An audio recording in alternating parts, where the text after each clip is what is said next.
नमस्कार दोस्तों, स्वागत अभिनंदन दोस्तों हम चाइल्ड डेवलपमेंट पैडोलॉजी से संबंधित महत्वपूर्ण क्वेश्चन का अध्ययन करेंगे जो पिछले एग्जाम में आए हुए सिलेक्टेड क्वेश्चन है जो एग्जाम ऑफ व्यू से बहुत ही महत्वपूर्ण है।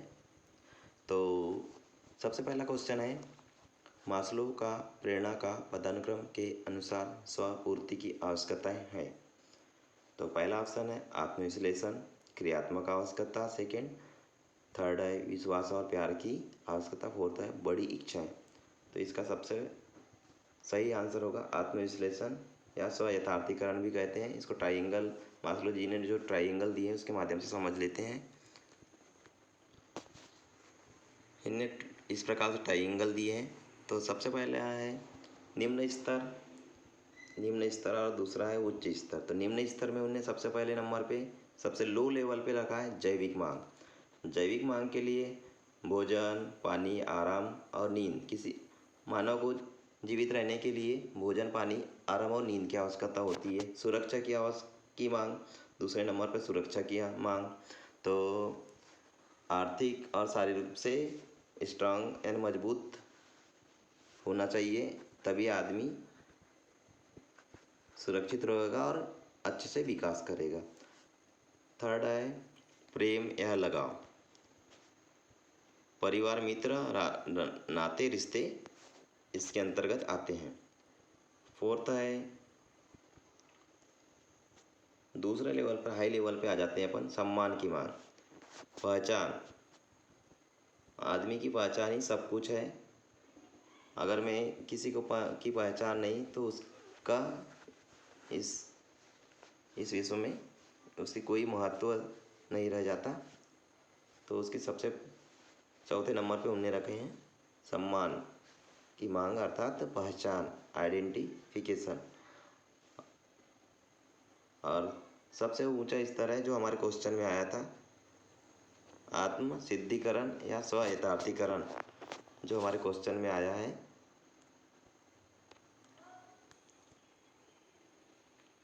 हमारे क्वेश्चन में आया मास्लो की प्रेरणा के अनुसार स्वपूर्ति की आवश्यकताएं। स्वपूर्ति की आवश्यकताएं के अंतर्गत स्व यथार्थीकरण सही ऑप्शन हो जाएगा हमारा। स्व यथार्थीकरण या आत्मसिद्धिकरण ये हमारा स्वपूर्ति की आवश्यकता के अंतर्गत आ जाएगा।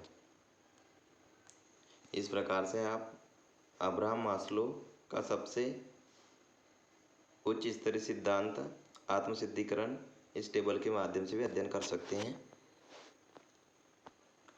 अब्राहम हेराल्ड मास्लो, दोस्तों अब्राहम हेराल्ड मास्लो का जन्म 1908 में हुआ था। इनकी डेथ 1970 में हुई थी। एक अमेरिकी मनोवैज्ञानिक थे। अब्राहम मास्लो का सिद्धांत है पदानुक्रमित आवश्यकता का सिद्धांत। सेकेंड है मांग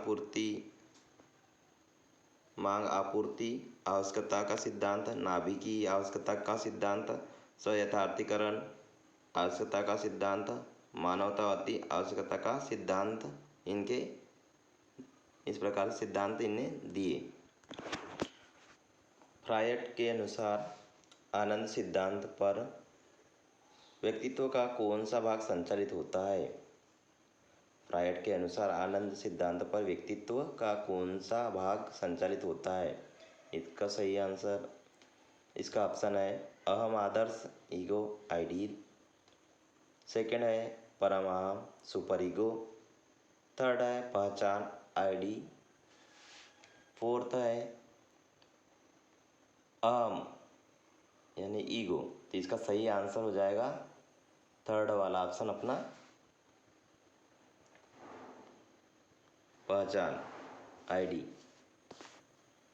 फ्रायड जी के बारे में जान लेते हैं दोस्तों। सिगमंड फ्रायड ने व्यक्तित्व संरचना की दृष्टि से 3 अवस्थाएं बताई है। तो सबसे पहले इदम आईडी, जो सुखवादी सिद्धांत या आनंद सिद्धांत पर कार्य करता है। इदम इसे ही कहते हैं जो हमारे क्वेश्चन में आया है। सेकेंड है अनैतिक व अपराधी इच्छाओं का भंडार, इसी के अंतर्गत आता है। ईद का संबंध अचेतन मन से है। आप कमेंट में बताइए अचेतन मन कितने % काम करता है। यह अवस्था व्यक्तित्व को कुसमायोजित कर सकती है। ईगो अहम, इसमें सेकंड है ईगो। वास्तविक सिद्धांत व्यक्तित्व का कार्यपालक ईड व सुपर ईगो के बीच संतुलन का कार्य करता है। संयोजन की अवस्था, इसका संबंध चेतन मन से होता है। ईगो का संबंध चेतन मन से होता है। सुपर ईगो आदर्शवादी सिद्धांत सुपर ईगो में कार्य करते हैं।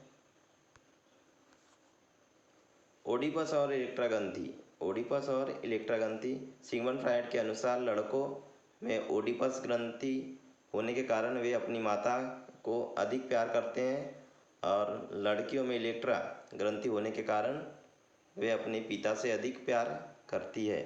स्वमोह नार्सिज्म, अपने से प्यार करने वाला या अपने में मस्त रहने वाले को में नार्सिज्म या स्वमोह होता है। फ्रायड द्वारा प्रतिपादन मूल प्रवृत्तियां हैं जिजीविषा और मुर्मुषा। मन की दशा और अवस्थाएं बताई है फ्रायड जी ने। चेतन मन 10% काम करता है, अर्धचेतन मन 90% और अर्धचेतन और चेतन 90% काम करता है। चेतन मन 1/10 भाग मस्तिष्क से जागृत अवस्था है। अर्धचेतन मन चेतन मन व अवचेतन के बीच की अवस्था है। अचेतन मन 9/10 भाग कटु अनुभूतियों, दुखद बातों व अतृप्त इच्छाओं का भंडार होती है। बाल्यावस्था और वयस्कावस्था के बीच एक बच्चे के जीवन में कौन सा समय होता है? तो बताइए दोस्तों, बाल्यावस्था और वयस्कावस्था के बीच में पहला ऑप्शन है किशोरावस्था, सेकेंड है रजोदर्शन, थर्ड है मध्य बाल्यावस्था, फोर्थ है यौवन। तो सही ऑप्शन हो जाएगा किशोरा अवस्था। चौथा क्वेश्चन है अचानक अहम क्षण का वर्णन करने के लिए कौन सा पद दिया गया है जो कभी कभी हमें समस्याओं को हल करने में मदद करता है? तो चौथा ऑप्शन का सही आंसर ऑप्शन है पहला फ्लैश बल्ब, सेकंड है अंतर्दृष्टि, फोर्थ है अवलोकन और फोर्थ है परिणाम। तो इसका सही आंसर हो जाएगा अंतर्दृष्टि। पांचवा क्वेश्चन है दोस्तों, किसी परीक्षण की क्षमता को निरूपित करने के लिए कौन सा पद दिया गया है जिसे अनुरूपता से मापने के लिए इसे डिजाइन किया गया है? तो पांचवा का ऑप्शन है मानदंड, पहला ऑप्शन, सेकंड है विश्वसनीयता, थर्ड है तर्क, फोर्थ है वैधता। तो इसका सही ऑप्शन हो जाएगा विश्वसनीयता। सिक्स क्वेश्चन है समावेशी शिक्षा के लाभ।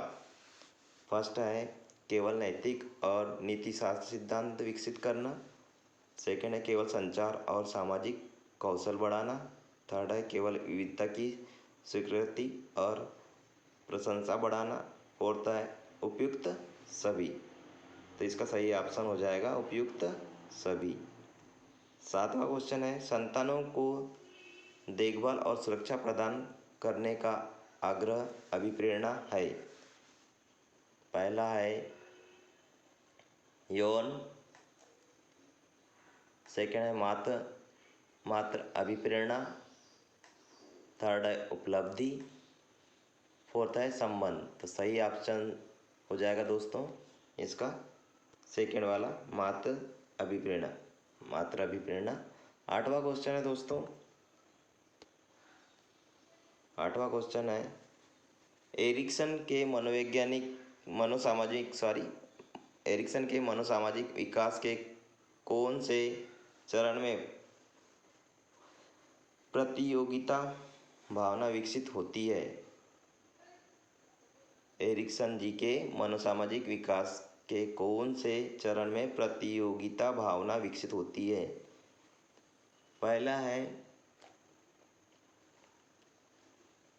विश्वास बनाम अविश्वास, विश्वास बनाम अविश्वास। सेकेंड है घनिष्ठता बनाम अलगाव। थर्ड है अहम अखंडता बनाम निराशा। फोर्थ है परिश्रम बनाम हीनता। तो इसका सही ऑप्शन हो जाएगा एरिक्सन के मनोसामाजिक विकास के कौन से चरण में प्रतियोगिता भावना विकसित होती है? तो परिश्रम बनाम हीनता, इसका सही ऑप्शन हो जाएगा चौथा क्वेश्चन, परिश्रम बनाम हीनता। एरिक्सन जी के बारे में हम कुछ जानेंगे अगले नेक्स्ट वीडियो में।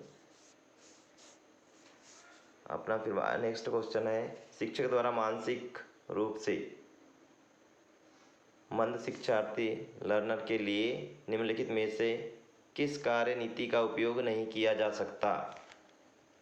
नवा क्वेश्चन है शिक्षक द्वारा मानसिक रूप से मंद शिक्षार्थी लर्नर के लिए निम्नलिखित में से किस कार्य नीति का उपयोग नहीं किया जा सकता? तो इसके ऑप्शन है छोटे कठिन कार्य से बड़े कार्य में विभाजित करना। सेकेंड है दृश्य एड्स का उपयोग कर शिक्षार्थी लर्नर की जानकारी प्रस्तुत करना।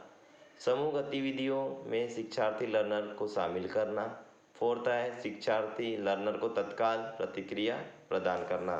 तो इसका सही ऑप्शन है दोस्तों छोटे कठिन कार्यों से बड़े कार्य में विभाजित करना।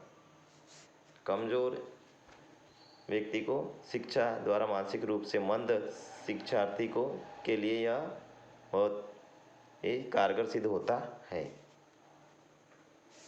नेक्स्ट क्वेश्चन है अच्छाई और सबलता के अनुसार छात्रों की किस श्रेणी में आउटबाउंड गतिविधियों में संलग्न होने की आर्थिक अधिक संभावना है?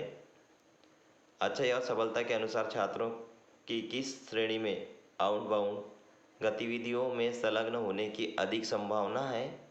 तो इसका पहला ऑप्शन है सामाजिक, सेकेंड है फैटम, थर्ड है सफलता और फोर्थ है निर्भर। तो इसका सही आंसर हो जाएगा सामाजिक इसका सही आंसर हो जाएगा। दोस्तों ने और भी अच्छी वीडियो के लिए हमारे चैनल को सब्सक्राइब कीजिए, लाइक कीजिए। धन्यवाद।